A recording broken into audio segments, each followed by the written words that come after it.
Right, okay. I'm going to kick off. So, look, welcome to Cloudy with a Chance of Dyslexia. I just really want to make sure we're ready for this. But today we have Jonathan, or actually AKA JK, who's one of my old bosses, and he's going to actually introduce himself now in terms of a little bit about himself, what he's up to now, and really. Jonathan, you've had an extensive career, right? So in sales across various different regions and sectors. So if you could introduce yourself, but also share with us how your journey began, what inspired you to get into sales. Yeah, I think, John, thank you for the intro. I think for me, I don't think a lot of people plan to go into sales. I think it's one of those kind of careers you sort of fall into a little bit, or certainly it wasn't anything that was on my kind of wish list when I was graduating from university. But in my first graduate job as a trainee, we actually went through a bit of a process internally using some psychometric testing. That's a good start, isn't it? Sorry for that. I'm sure you can cut that bit out. I'll start again. I didn't think when I first kind of started out, I don't think that many people choose sales, and certainly it wasn't one of the things on my kind of wish list as I was graduating. But when I was a graduate trainee in my first graduate job, we actually went through a process of trying to identify people who could potentially move into sales.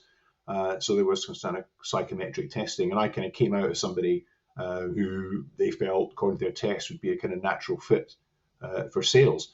And that's where really, I kind of started my first sales job was in asset finance. And what really, I guess, kind of got me into it and what made me enjoy it was just the sheer diversity of people that you can talk to, particularly on the kind of client side. So, I've always kind of loved learning new stuff. I've always enjoyed reading.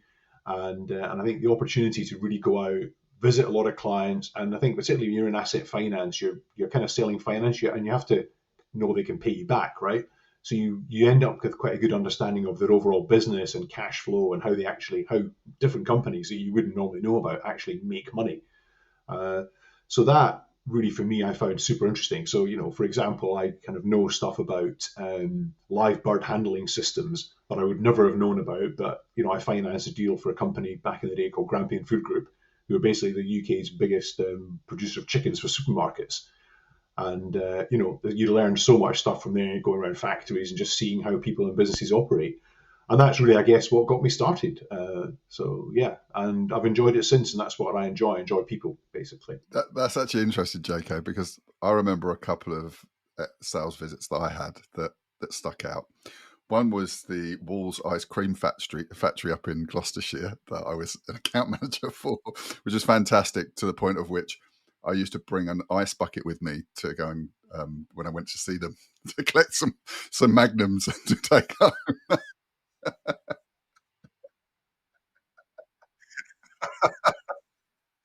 And the other one which was really exciting at the time, was the Benetton factory, which is where Michael Schumacher's Formula One car was. And I went in. I actually didn't do very well there because I was selling at the time against HP. And I walked in, it was HP everywhere, and the brand, So, but the IT guy was really nice, and he gave me a full tour of the factory. Yeah, every component they made, and it was like, wow, okay. Didn't get the sale, didn't get much business, sold a few graphics cards and things like that. But it was a nice journey, It was a nice journey. Yeah, and you learn a lot, I think, don't you? And I think, I remember being on a client meeting out in Dubai a few years ago with a company that was a client of LinkedIn's who basically make window exhibits for retail, right? So whenever you look at the exhibits in a shop, and I never really thought there was a kind of a business that did that. I just kind of, wasn't one of the things that really entered my head. But this guy's got this great little company out in Dubai, and that's what they do. So, you get shown, again, it's a shown around a factory story, isn't it? Which usually tends to be kind of stuff that you don't see as a normal consumer, and you're not really aware of all the kind of effort and work and thought process that goes on behind the scenes to something that you maybe take for granted in your actual life. I think that's for me why I enjoy sales. You learn a lot. You learn a lot of stuff. Pick up kind of useful and useless information throughout your life, which is all interesting to me. So it's interesting because culture and sales and diversity and different sales approaches. So throughout your career, you've taken various different leadership roles, and I know one of them. How does that affect your strategies in terms of when you're trying to support a sales team, especially in a really diverse culture like in the UAE where you worked, right? So that even the beginning of the conversation in selling in UAE has got to be different to the UK, right? So just interested to understand your approach and how you managed that when you were over there, because it must have been very different. Yeah, I mean, one of the first things you learn when you go to UAE is that inshallah can mean different things. And I remember I struggled with that, and people would say, "Yeah, well, we'll sign the order form, inshallah," and I'd go back and say, "Yeah, they're going to sign the order form," and then my boss would say, "What else did they say?" I said, "Oh, they said inshallah." Like, was it a good inshallah or a bad inshallah? It's like, I don't know. What does that mean? And eventually you learn that kind of inshallah can mean yes, and inshallah can also mean no, and you have to kind of understand the nuance of what else is going on. So yeah, there's a lot of differences, and obviously I think as well, certainly from like my team and people who worked with me out there, we had a lot of different nationalities, so a lot of very, very, I guess, strong diversity, more from a nationality perspective and gender perspective rather than maybe a neurodiverse perspective that kind of hadn't come up necessarily. I think a couple of things in terms of like managing a team like that and keeping that kind of diversity. For me, there's a few things, and I was thinking about this. Really, it's about understanding those individuals, right? All those individuals have got individual needs, individual aspirations. Some of them, are more focused on kind of what they can earn. Some are more focused on, how you can help make them look good. But what kind of I've tried to do is create, an element of kind of consistency from my approach. And I think, and I've been kind of called out on this before I really knew what it was, is the kind of servant leader. I think one of the things that I enjoy about selling is not just the opportunity to meet clients and learn about lots of stuff that you might not, know about in your day-to-day life, but also really to help people be successful. And before I became officially a kind of sales leader, it's one of the joys I had in jobs I'd had previously. And when you talk about kind of like going and not getting a deal, I remember long, long time ago I worked in recruitment, and I remember interviewing a girl for a graduate trainee job in tech sales and actually advising her against going forward for it. And she found that a bit weird. And I said, "Look, you're going to hate this. Don't do it." And I advised her to go and do something else, which I could tell was a kind of passion of hers. And that girl actually, 6 months later, I was in London back in the days when I would be going out late at night in London, some sort of club. And this girl actually was walking the other side of the street, and she crossed the street to stop me and say thank you, because she recognised me as a person who'd given her that advice. And I think that's really cool. Now, obviously at the time I didn't get a fee from her, right? So it's not beneficial financially, but that was something that really stuck with me, and I think that's what I try and bring to my team. The first, I would say, really good boss that I worked with was somebody who I felt was really on my side. We were a partnership, and he supported me. He got me a pay rise without me asking for one. Right, that's always quite nice, yeah. So I think it's that enjoyment of seeing people be successful. Creating that kind of partnership with them, but also holding them to a standard, right? And we agree, what that standard is, what the expectations are, and if you have people in your team who want to be successful, and I think we can touch on this as well, is we as a team can help us both become more successful. So how do we do that? So it's not about managing, it's about coaching and developing and supporting people. And that, I think, is a philosophy that, if you have that as a core philosophy, then you can use that to almost everybody, but it will obviously be nuanced in terms of, the individual, their wants, desires, the stage they are in their kind of career cycle, the stage they are in the job. The way you support somebody is different if they're already a kind of master of their craft. Then you need to have different tools to work with them and keep them motivated and try and stretch them into something new, than if it's somebody who's fairly new into a role who might need more direct type assistance. I think what you've touched on there, JK, as well, is actually what is really important in those sort of diverse cultures as well, is the actual company culture as a business. Does that company culture is it just written on the wall, or does it decimate throughout the organization? And what I've found in organizations I've worked in is what's written on the wall doesn't decimate through the organization sometimes.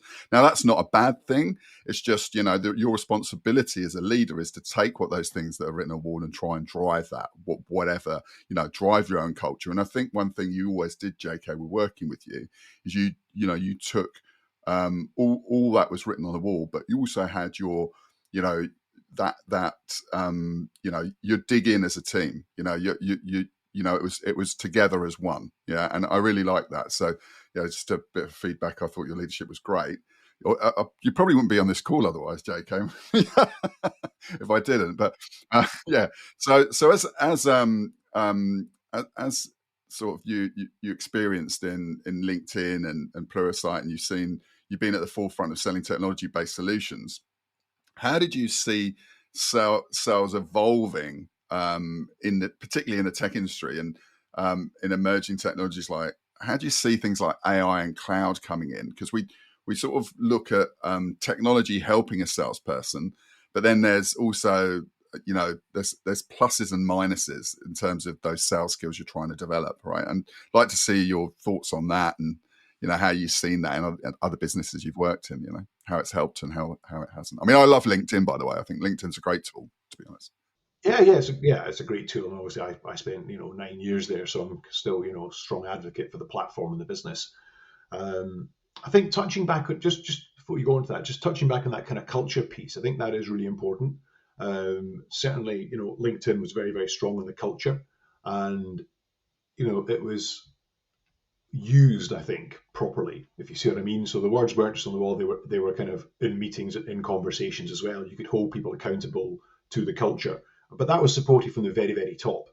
And I think that's super important. I think as a kind of middle manager, it can be quite difficult to try and, ingrain company culture if it's not widespread, supported from the top as well. So I would kind of stress that. But I think, there can be nuances. One of the things at LinkedIn we always had was one of the sort of cultural tenets was about demanding excellence.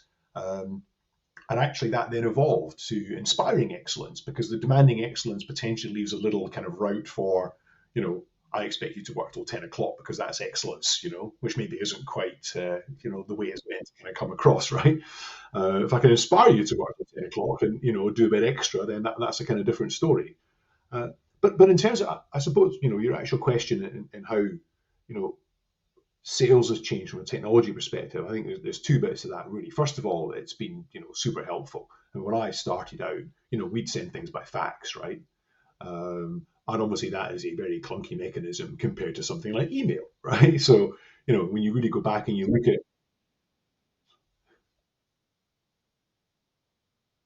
oh yeah, guy Stuart Burnett, who worked for HSBC up in Scotland, he was like lightning. The guy answered the phone in about, and honestly, it didn't even ring. He was the first to pick up. You couldn't beat him to the phone. There was no chance. Every call came in, he was on it first. Yeah, great sales guy as well, but somewhat kind of old school, right? But I think if you look at kind of how technology has helped us, and we'll talk a bit about cloud and that kind of stuff. I look at things like, we're all very familiar with something like Salesforce, right? But you think of a world before Salesforce, right, is an entirely different kind of environment. So those kind of things, those technology, and I think the way technology is moving should hopefully help salespeople. I think we'll touch on that a little bit, but also as well from the way it kind of, in a sense, hinders us, or we have to change our approach, because technology is also assisting the buyers. I think we can all see, and the research is showing that buyers are going a lot further down the sales cycle now before you or I would even know as salespeople that they're engaging with us.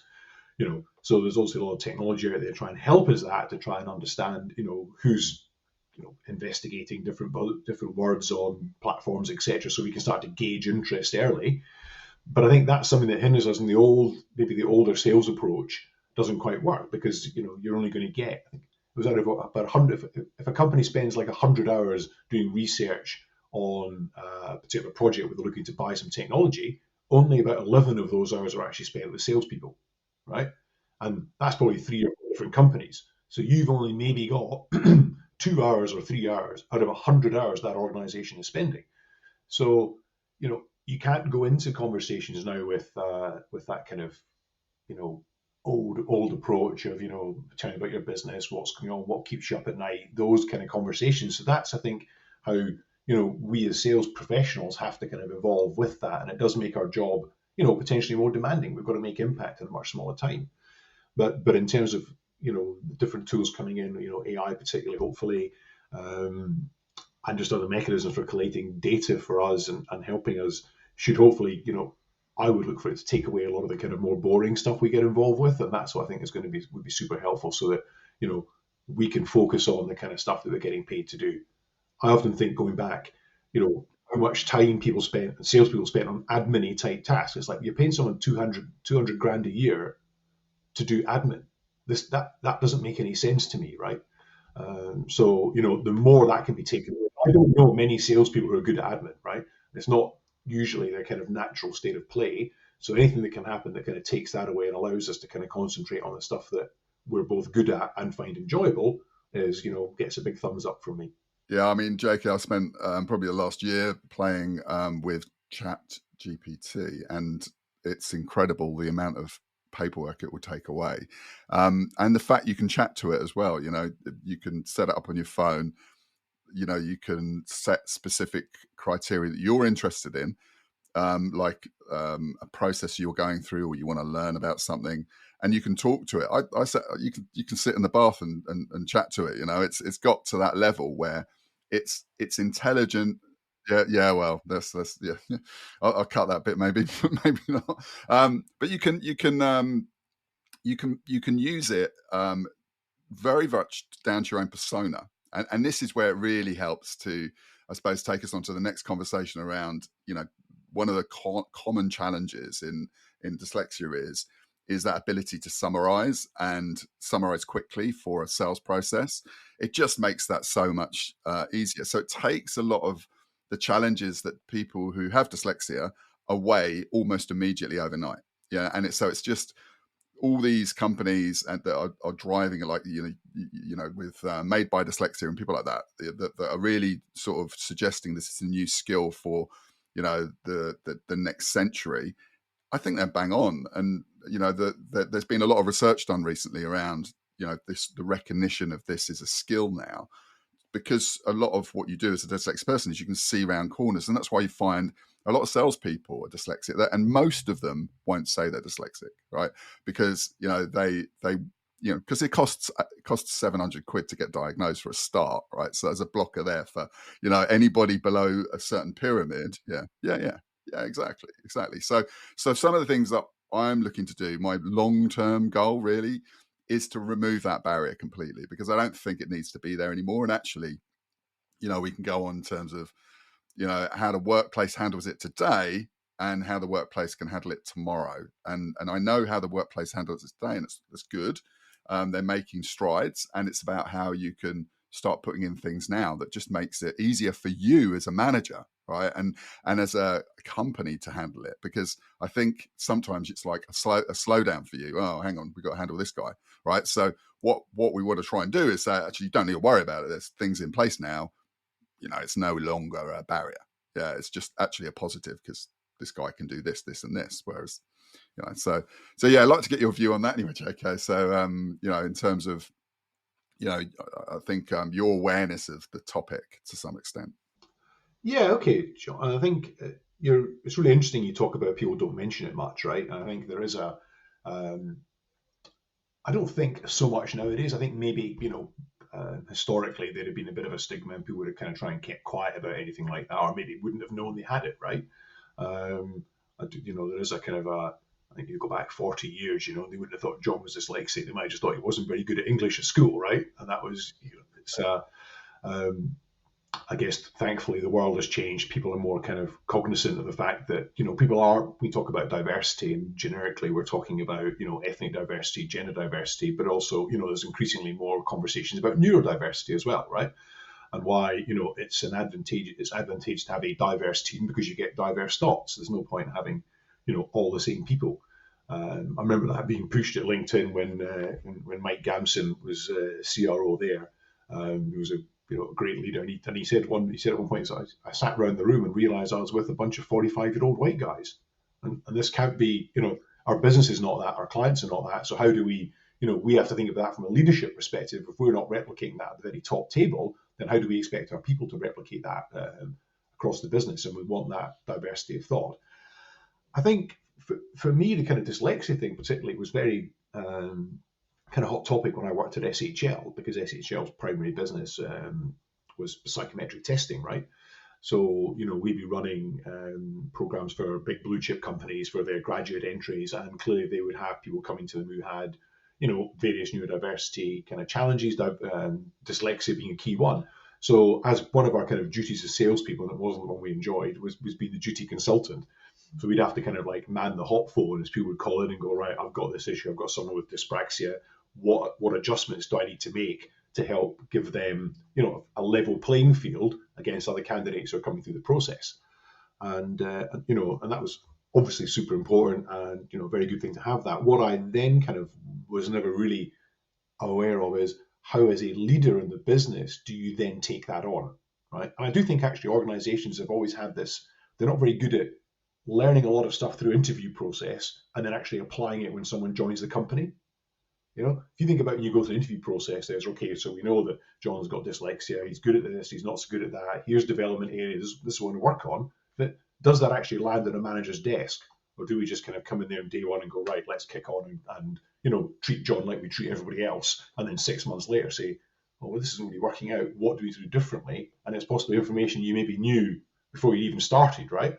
So I do think this kind of the dyslexia piece, particularly for yourself, is how is your business aware of it, and are they actually doing anything to make sure they are supporting you or people in that type of situation within that? And are they educating sales leaders? Are they educating people like me to say, right, actually, you know what, John's in your team, he's dyslexic. This is what it means for John, and this is what it means for you in terms of the way, the allowances you might have to make. Now, okay, we hope that Chat GTP and various technologies can go, you don't have to worry about it. But in reality, if I'm not trained and I don't understand how to deal with that, then what I do I just treat it the same as everyone else, right?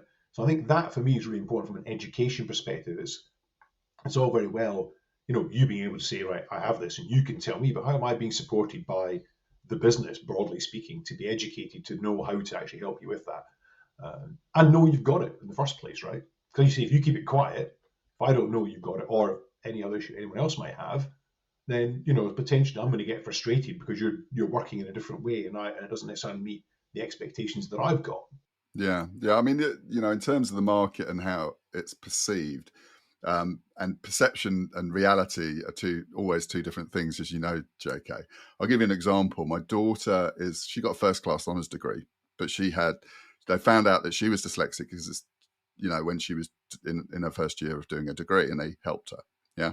And we didn't recognize it. Actually, we should have known, because, I never really talked about my dyslexia until now. Yeah. And I just thought, no, I'll just get on with it. I just worked harder. Everything, that was the answer. When I grew up, just work harder. That's what you need to do. And so, you just got on with it. So as my daughter, though, she went on, she got her first honours degree. She went off, taught in schools and things like that. And she was wanting to travel, yeah. And so she had to fill out she did a TEFL so she could do online teaching. Anyway, she went to one of these TEFL companies, and she had to do I think it was a grammar or some sort of test. Anyway, she did the test, and they went, "Oh, you failed." And she went, "Hang on, I've got a first class honours. I've got all this. Hang on, can I just retake it?" It was like, "No, you have to wait 6 months." So I'm thinking, hang on. So they didn't recognise, and they're in the teaching field, yeah, and they didn't recognise this. There's still challenges out there, even in teaching, yeah, where teaching, people aren't getting support that they need. So the more that you can build it into technology, yeah, the more it becomes democratized. So it doesn't have to lean on you, JK. It doesn't have to be, you just know, oh yeah, that person thinks differently. Yeah, and they think differently. No longer text is an issue, whether, the reading and writing thing actually is a bit of it's a misnomer. We don't read slower, or it just means it's more exhausting over time to read lots and lots and lots of context. Yeah. So if you're a read heavy business where there's a lot of content to read, that's fine. We've got loads of tools to do that. It can be read out. I can read it out. I can listen to it on audio.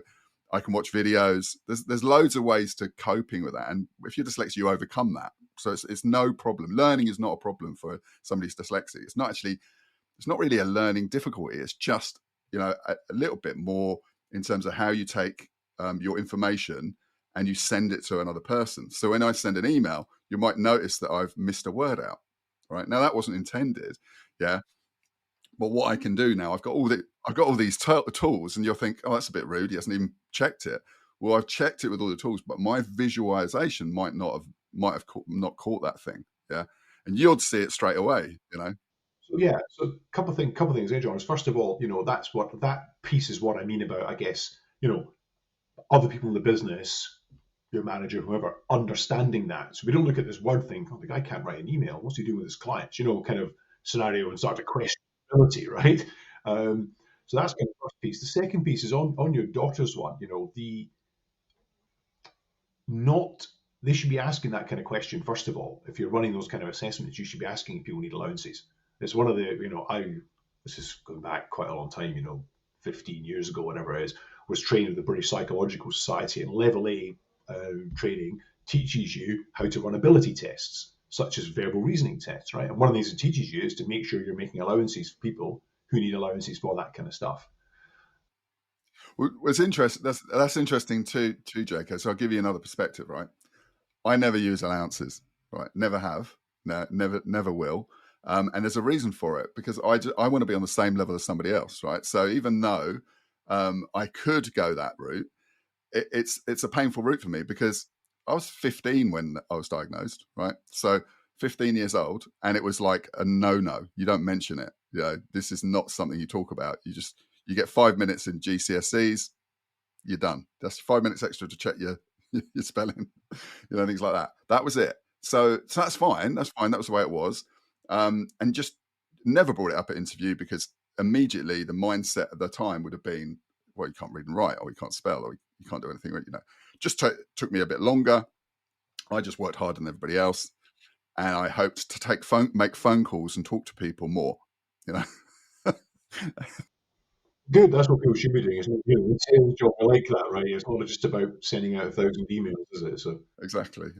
So in your current what you're doing now, JCAD, sort of in terms of your sort of building and execution plans, I'm just interested to know what you're doing now, anyway. And I know you're working in a new role now. So sort of how you're finding that? Is it?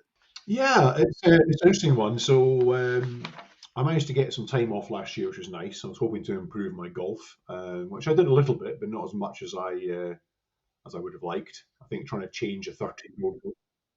Well, I'm under 15 handicap now, John, so that's good. But by the end of this year, I want to try and get down to. I want to shoot a 70 something. That's my aim. I might have to go and play an easier course to make it happen, but we'll see. It's getting better, but I think when you've had a kind of like a rubbish swing ingrained over 30 years, it takes quite a lot of changing, and it does kind of revert back to it, and then you end up with this horrible sort of mishmash. Yeah, it's been fun. So yeah, what I'm up to just now. My wife has her own business. She's an exec coach, so she works with kind of CEO and top teams to help them deliver kind of cultural change programs, kind of some of the stuff we've been talking around.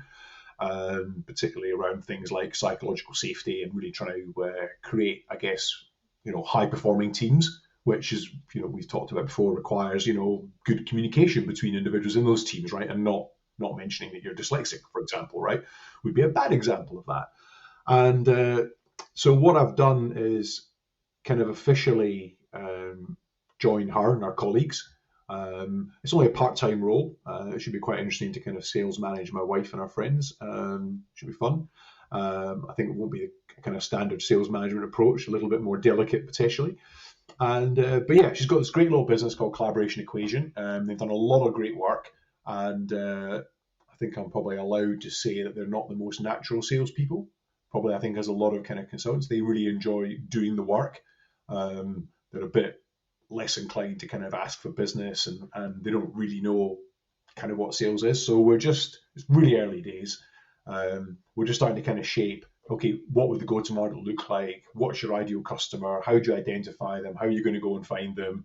What does your network look like? And really try and create, I suppose, a sort of sales workflow. And, it's not going to be, we're not going to be using AI to generate thousands of emails just yet. That might be later on down the road as they start to grow the business. But I think it's something that for me is kind of useful from a couple of different perspectives. So I think first of all, I'll give you an example. Right? One of the jobs I looked at that I didn't get fairly recently, and the venture reason was it was a very very small kind of startup, sub $10 million ARR US business, and it's well, you've not really worked in an organization of this kind of size before. So I thought, okay, well, I can work in one much smaller, and let's see what we learn from that. So, that's kind of part of it. And I just think it's going to be interesting to, I will learn a lot of stuff from working with, a very, very small business where you are actually shaping go to market, as a small team of like 3 or 4 of us trying to make it happen and trying to grow that and, maybe bringing in pieces of technology. Whereas I guess where I've worked beforehand, you've always kind of got what you've been given from a technology perspective. So that's going to be really, really interesting. And obviously, if we can make it work, then it'll build a business that hopefully will eventually allow us to have wider teams operating, and it's a kind of broader consultancy business that allows us to earn money when we're playing golf, fundamentally. So I think twofold. There's a personal objective there, to support the kind of family finances from one piece, but also from a learning opportunity, I think is going to be really, really interesting. But yeah, it's like, a weekend, so it's still very early days. Yeah. Build the car. I mean, I try and vision a business. I suppose I try and use a car, right?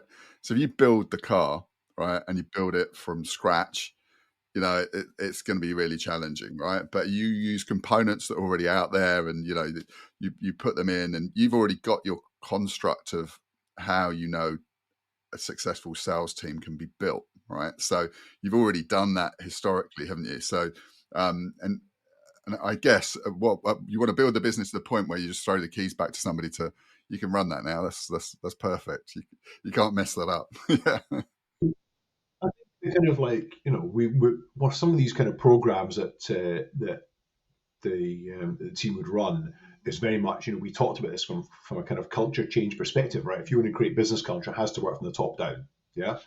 And so, Lucy and the team are really, really experienced exec coaches, and they would very much kind of work with, CEO or, European business leader kind of thing, think of kind of US tech firm, for example, to help kind of create that kind of culture to work with them and their team. But obviously, you then want to take that down to the kind of next level, right? And that's not the kind of stuff they're necessarily as interested in. It doesn't require the level of experience and skill set they've got, but obviously then they can build a wider team that can go and deliver those type of programs.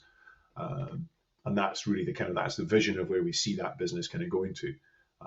But first of all, we need more clients, right? And of course, the trouble is that when they're busy delivering, they're not busy trying to get more clients. So like any kind of small consultancy, they have these sudden periods where they're not busy, so they can go and do a bit of selling, and then they get busy again, so they stop, right? So how do we create that consistency of process, and how do we make sure that they wouldn't know what a pipeline was if it hit them on the head, right? So that's one of the things to start getting into is what does a good sales pipeline look like, John? And as you and I know, you need more than one deal before you start forecasting, right? So how can we generate that type of mindset as well, and really support them in that, because it's not something they're really familiar with. They're great at doing the work they do, and they can sell it because they're good at it, but they need a process, and that's really where I'm going to be helping them with is trying to understand that. I'm trying to make sure that I think one of the key things is, and you and I again would know this when it comes to kind of sales, is how much time you can waste, right? So I was thinking, what is when you talked about kind of building go to market and building strategy and that type of thing, it's really about focus. It's about how the one constraint we've all got is how many hours in the day there are. And how can you make sure each of those hours is productive and you're wasting as few of them as possible, and hopefully that's going to help the team, and I'll enjoy working with them to kind of create that structure. So in terms of your vision, and I really really like that as well, because I had my last chat actually was a guy called Dave Chapman, and he was talking about the importance of his coach when he was at BP, and the coach coming in and giving the team some advice on an approach that they should take for massive complexity when you get these very complex cycles of everybody's trying to do everything, but then it ends up being a disaster because everybody's trying to do everything, but then it just gets complexity over complexity to the point of which everybody gets already stressed, right? So the stress levels go through the roof, running out of money, running out of time, we're not going to meet our objectives, et cetera, et cetera. So this is how I imagine your wife steps in and calms the situation down, puts in a set of process. But again, it's like I think coaching at all levels now is becoming probably more important than ever, I think, because we've got this whole big generational change with multiple different generations in the workforce still. Yeah. And I think having a coach that understands all those different layers and has understood the impact on those different layers and those different generations is an enormous benefit, I think. And I think supporting the younger generation coming through into the workforce is critical. So it's, Yeah.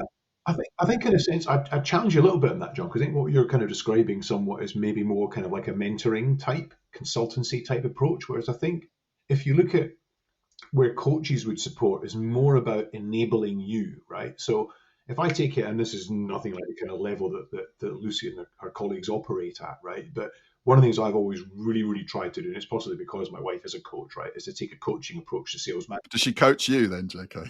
Oh, I try and stop her, mate. Sometimes, it's she's realised, of course, that actually, I don't really enjoy her coaching me, but then she doesn't enjoy me sales managing her. So that's been quite entertaining. She's like, I see what you mean now. You're like, right, okay, it kind of works both ways, right? So you closed her. Yeah, exactly. Yeah.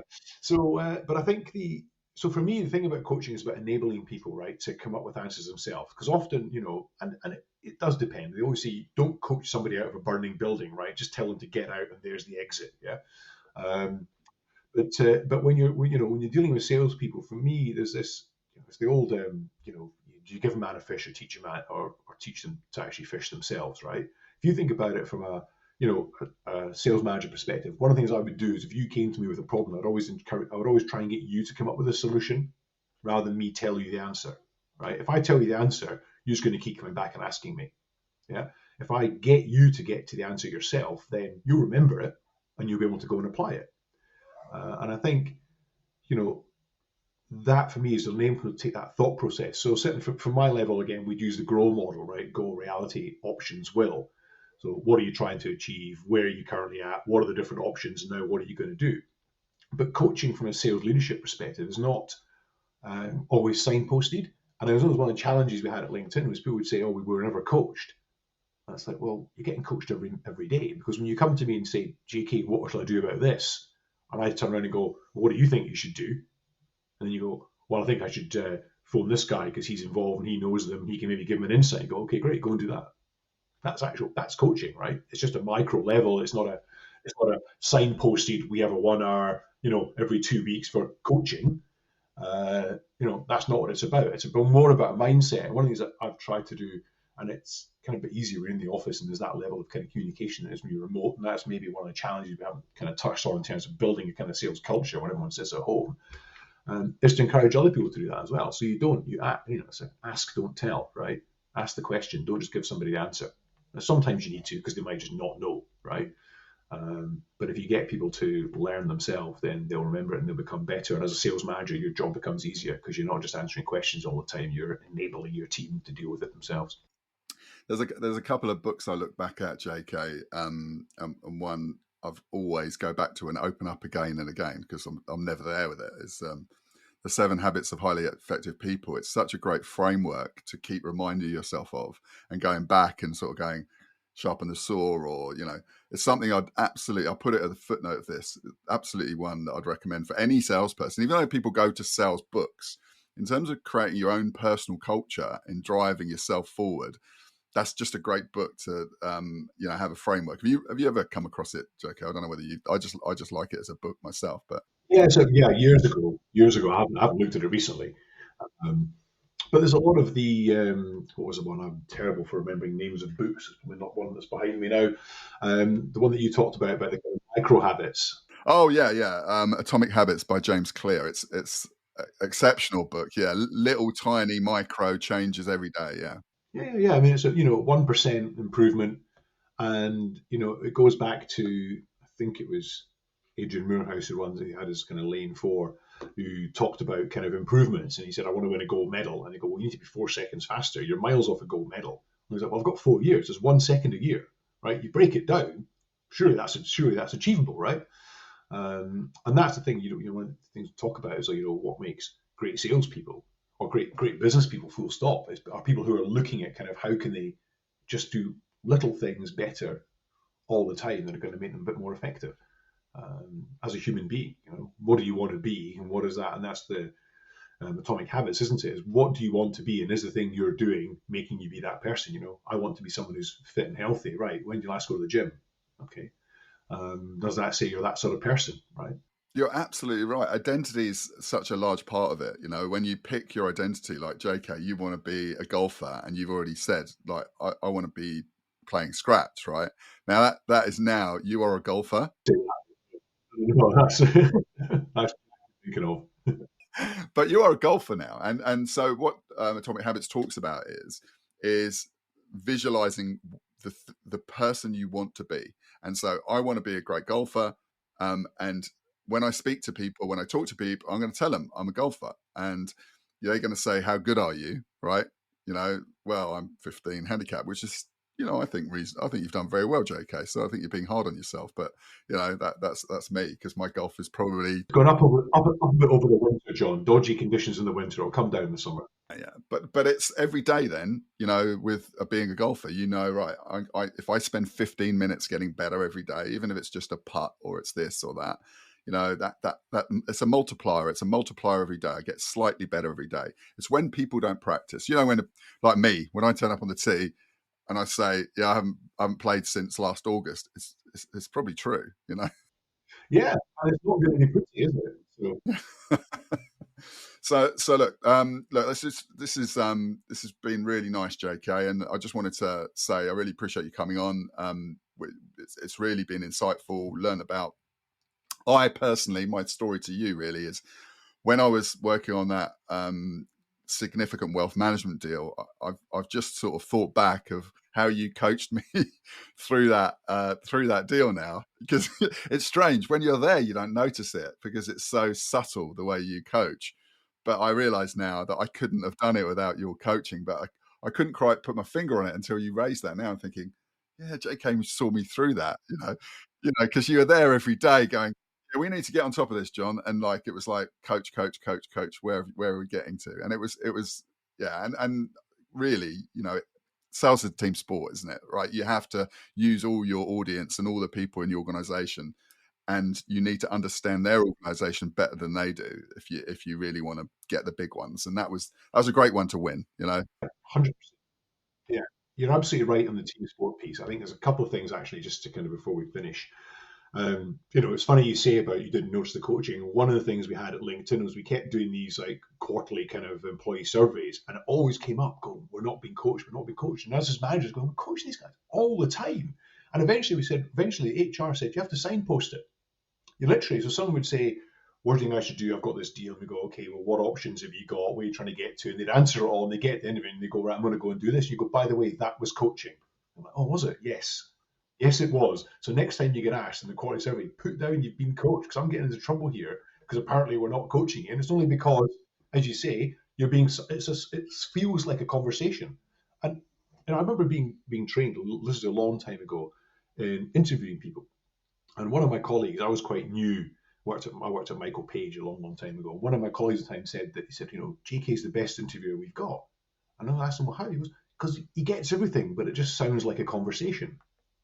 He doesn't just sit there and go through the checklist of kind of standard questions. You cover them all. You've got your little sheet. We had in the old days, an actual bit of paper. Everything would be answered, but it felt like a conversation." And I think that's what good coaching is. It doesn't feel like you're being coached. It just feels like you, because it's empowering you. You're the one who's coming up with the answer. You own the answer because you've come up with the answer. It's not, "I've told you." go and call this guy or go and email that person or whatever else it might be. You own it, so you go and do it. So yeah, it's not just about actually learning something, like I said earlier. It's about you owning the outcome and owning the next steps. Yeah. I mean, you've just got that. Yeah, you've got that natural empathy, JK, and that you can't buy that. That just comes with the person you are. I don't think you could probably coach it to some extent, but I think empathy is how you brought up as a child, how you're maybe even coached as how parents look after you, and manage you, builds that into you. And I think I think it shows that you've come from a family that has been sort of that, I suppose that sibling rivalry probably helped as well, didn't it, between your brothers and things like that over the years. Oh, it does. All little brothers. I'm still the big brother, so well, that's less advantageous. Less advantageous as you get older, obviously.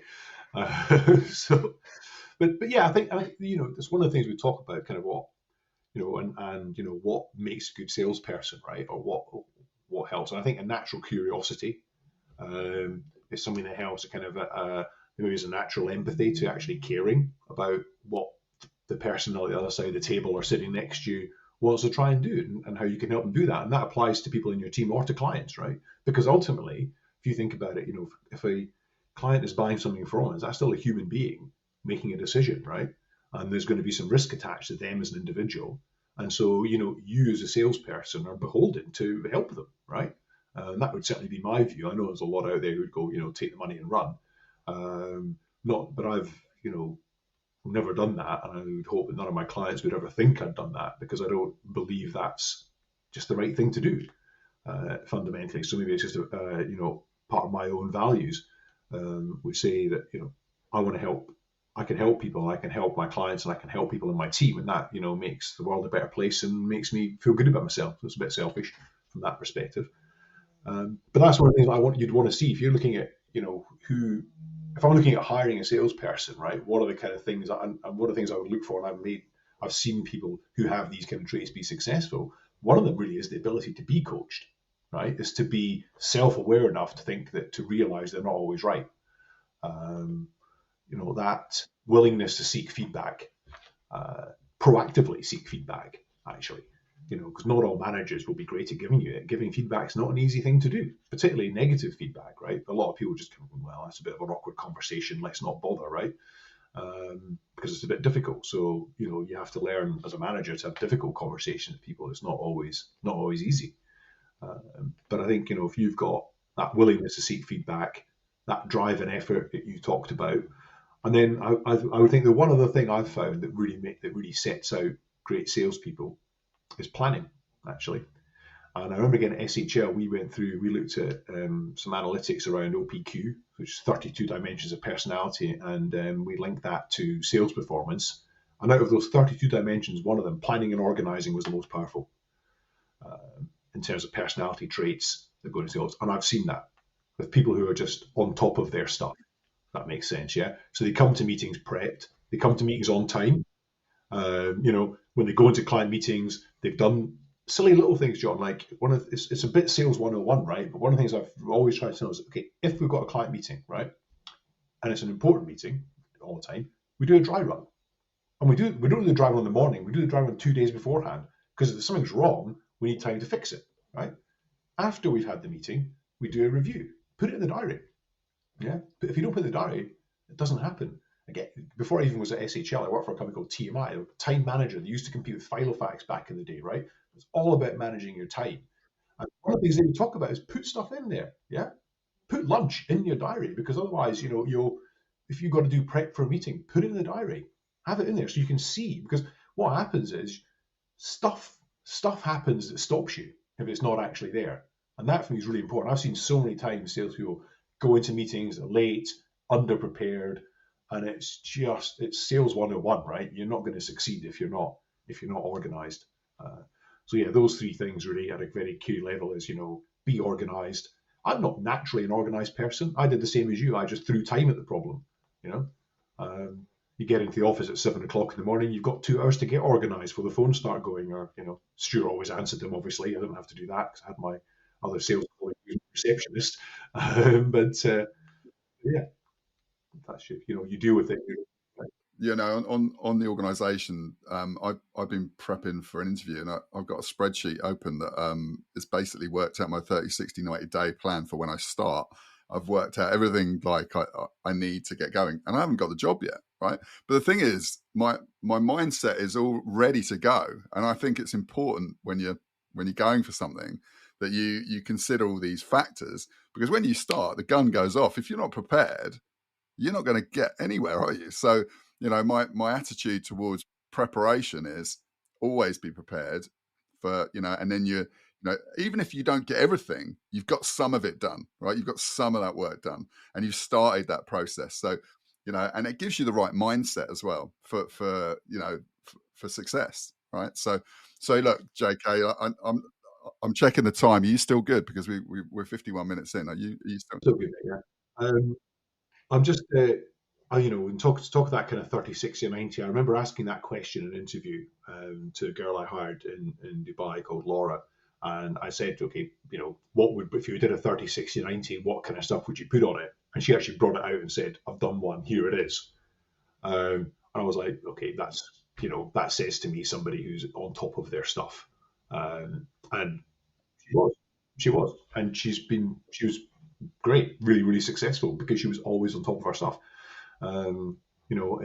It's kind of one of the core things that you can learn that, right? That is something you can learn. If it's not your natural, years ago, a sales director said to me, look, there's two types of salespeople. There's salespeople who do it through, personality, charisma, just people want to buy from them. They care about their clients. They help them, that type of stuff. And there's people who are super organized. And just make sure, they do the follow up within 24 hours before the interest curve starts to dip, that type of thing. And he said to me, you're one of the former. He said, and you can't teach that, but you can teach the organization. You can learn that kind of stuff, right? So you can be super effective, even if you don't have the, whatever people would call it, kind of natural, stuff from your parents or your school times or whatever it is, to have that natural kind of gregariousness or whatever it is. People would say it would kind of make a natural salesperson, which probably isn't even true anyway these days, right? So I can do that for you now, JK. We're getting to an era where the organization, honestly, this, but it's really strange. But the organizational side now, and this isn't going to happen immediately, right? It's not going to happen immediately, but you can see what, from watching what's happened with OpenAI and Microsoft's involvement and what they've done. It's incredible, really. They've integrated very, very quickly into Office 365. And so you can do things twice as fast, so much quicker than you could do in the past. They just, and even look at Adobe as well, because I've been using Adobe for some of this stuff as well. It's just the speed of which you can do things. You can create a video. I did some little videos as well with AI just to cover the points we covered. So I'll do the same with this video. Covered some of those areas that we covered with little video as a subnote video, so that people can, they can learn from it. So there's an educational side here as well, to trying to help young leaders or young sales guys to sort of pick up some points from listening to this podcast, right? So whether they get it on Spotify or they get it on, through the video version, you're more than welcome to consume it any way you want. But the whole idea is we're trying to help. Yeah, we're trying to help out young leaders and young teams, and even older ones like me. I think I've learned something from this as well, probably to be a bit more organized. We're all still learning, John. That's the point, right? Once you give up that, then it's time to retire and really focus on the golf, So golf and gardening, eventually, right? I don't genuinely, I'm going to annoy you for a lot longer. I don't plan to retire too early, right, JK? So I'm going to might drag you into another podcast, get you along, JK. Yeah, fantastic, mate. No, talked about what I'm up to, right? So obviously I'm doing this stuff with Lucy and our colleagues, collaboration equation, which is great. But I am still very open to my next kind of proper job. So I'm out there looking around and seeing what's out, and hopefully something will get going on that front fairly shortly as well. Yeah, wish you the best. Wish you the best, JK. Well, look, thanks very much for coming on and talk and getting your perspective on things and the world. It's been really enlightening, and I look forward to catching up with you again on a personal level, JK, and wish you the best with you and your family as well. And hopefully we'll catch up face to face in March sometimes. I think we put in the diary, maybe, possibly on the golf course. I'll send you something, because my son's got membership of a a golf, not membership. He's joining as an employee a golf course in Kent. So maybe I think it's a difficult one though, JK. So you might have to have some adjustment to your handicap. I have to see how that goes. Well, the system does that now, mate. Naturally, you see, there is a system now. So every course has a slope score, and so your handicap adjusts based on the slope score to the difficulty of the course you're playing. So it should all be fine. So you go. I wasn't aware. It's absolutely brilliant. Yeah. So you go on a really easy course, your handicap drops down. You go on a hard course, your handicap jumps up. That's a fantastic system, actually. So yeah, it's cool. So we'll do that. I'll look forward to it.